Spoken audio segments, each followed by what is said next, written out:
Čaute, moje meno je Marek a vítam vás u nového videa. Opäť sa vidíme po 2 týždňoch. Na niečom sme trošku popracovali, ale v dnešnom videu budem hlavne lepiť fóliu na strechu a takisto si ukážeme nové kolesá, ktoré som v podstate včera pripravil.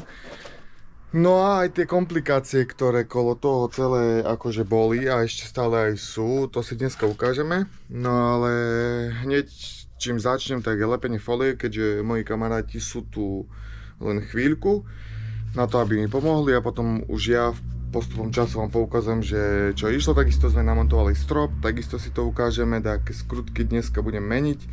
No a momentálne neviem čo vám povedať, ale idem hneď asi lepiť tú fóliu. Pokiaľ sa dá, jednak sa schyľuje k zlému počasiu, takže budem tu musieť lepiť vonku, tak než nás stihne dážď. No a poďme na to. Skôr než začneme, musíme najprv celú strechu odmasniť. Ja som ešte fóliu nelepil, ale Mišo tomu verí a on si trúfa hlavne, lebo vravel, že už také veci lepil. Takže pripravíme strechu, tu máme fóliu. No a ja dúfam, že Mišo má pravdu dneska, že to tu bude black and white. Ukáž? Prach. Red Bullik. To som trošku prehnal, som niečo ukázal, čo nemám. To zatiaľ ešte skoro na to. Ale... Čo? Tuning. Jasné. No a aký je ďalší postup? Vyčistíme strechu, nanesieme fóliu z hora. Máš? Prirovnáme, odrežeme čo je nazvyš, že by bolo cca rovnako z jednej a z druhej strany. No a položí sa na strechu a od stredu pokraj sa začne stierkovať a snáď to vyjde. No. Sám som prekvapený. Dúfam, že to vyjde.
Takže trošku som to stopol, lebo už sme doriešovali len bublinky. A fakt už len pár detailov treba, aby to bolo OK, ale v podstate folia je akože samotná dobre nalepená, aj celkovo v pohode folia za tú cenu. Len problém je ten, že teraz sa ukázalo, že na streche je trochu pomaranč, ale predsa za toto ma nikto nemôže ničiť. No ale to nevadí. V podstate všetko sa dá prerobiť, preto tam aj išla folia. Nechcel som to striekať, radšej tam foliu. Keď bude problém, tak ju strhnem. Ale myslím si, že je to OK. Keď ako tak na celok sa človek pozrie, tak bude to celkom good.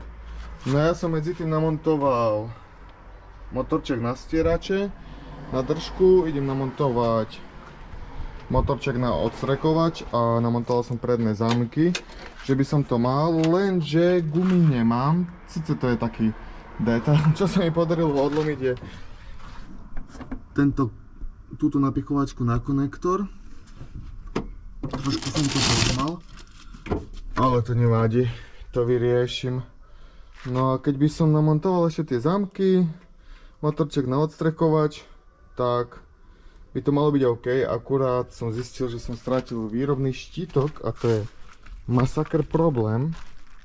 No a ešte keď nalepím fóliu dneska, tak by som už iba doriešil také detaily.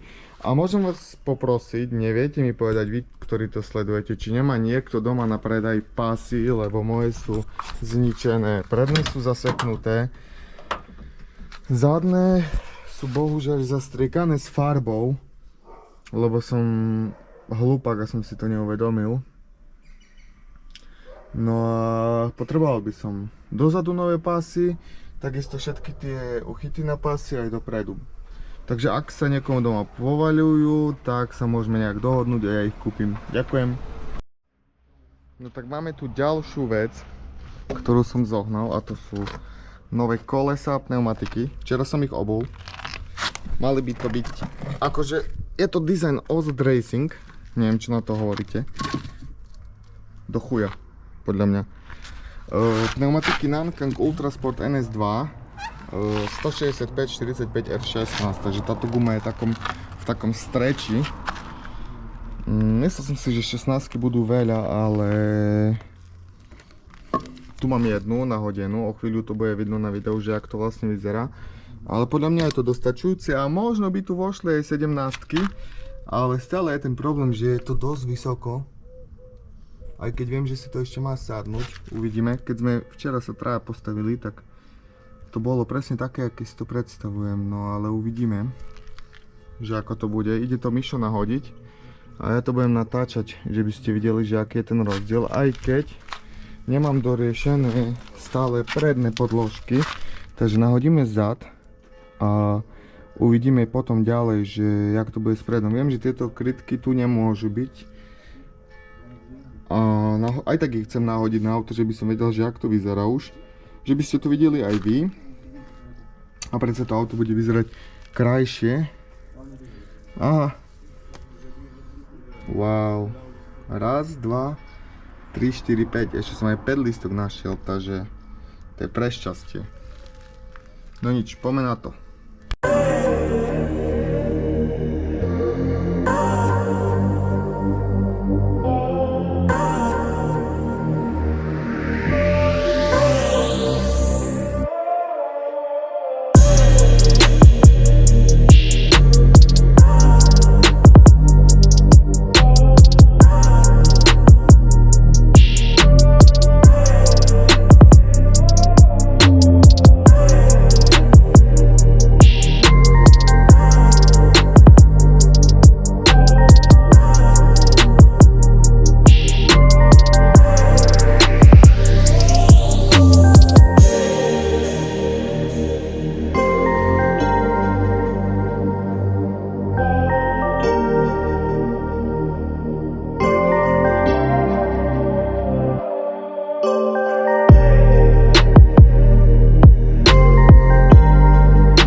Takže nakoniec sme koleso nemohli dať kvôli tomu, že táto podložka nám vôbec nesedela.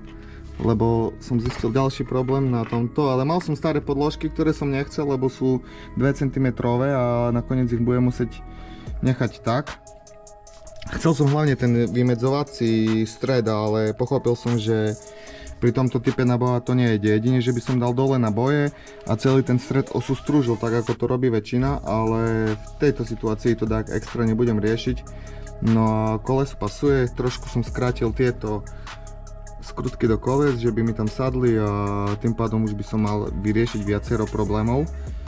No a inak, čo si myslíte o tomto, o týchto krytkoch? Ja viem, že niekto ma za to zhejtuje, ale celkom pekne to sedí, videl som to na internete a taký pekný detail, že Brembo, myslím si, že akože určite ľudia budú mať na to svoj názor, ale za mňa celkom good.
No tak nakoniec to nedopadlo presne tak, jak sme chceli, kvôli tým podložkám, ale už to máme a bohužiaľ vám neukážem, jak auto na tých kolesách vyzerá. No ale aspoň budete mať motiváciu si pozrieť ďalšie video, v ktorom to bude jasne vidno, ale v podstate mám tu trošku zapnuté svetlo, takže vám len ukážem, že ak to na tých kolesách je, len tak jednoducho. Podľa mňa super, ale je tma. No a takisto, neviem, či som ukazoval, už sa nám zatvára kapota, stierače, odstrekovače namontované. Trošku to otvorím. Top, psej mater. Tak. No aj toto vedenie. Motorček na odstrekovač a všetko. Takže v podstate skoro všetko, čo som chcel dneska stihnúť. Ešte trošku dohľadiť strechu, dáky bublinky. No a v ďalšom videu budem nahadzovať tesnenia a všetky tie plasty v interiéri. A uvidíme. Halo. No, tylko ty nie telefonuj. Halo. No, akurat riadne bečko do vnúka. No? Poďte, poďte. Vytoč ešte kus volant. No? Poď. A teraz vyrovnaj. Baňačík na mojom golfu, seru. Tak keď vpredu není motor. A teraz jeme. Opa! A posledný? A teraz jeme. Opa. Poď. Niže buráme. Môžete. Dobra.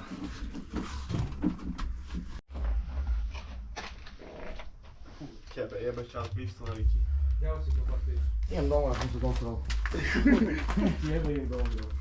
Musím tu hľadiť. Však jes, ne? Daj si dokopy. No a ja sa s vami lúčim v tomto videu, takže keď sa ti video páčilo, hoď mi like, odber a vidíme sa na budúce. Čaute!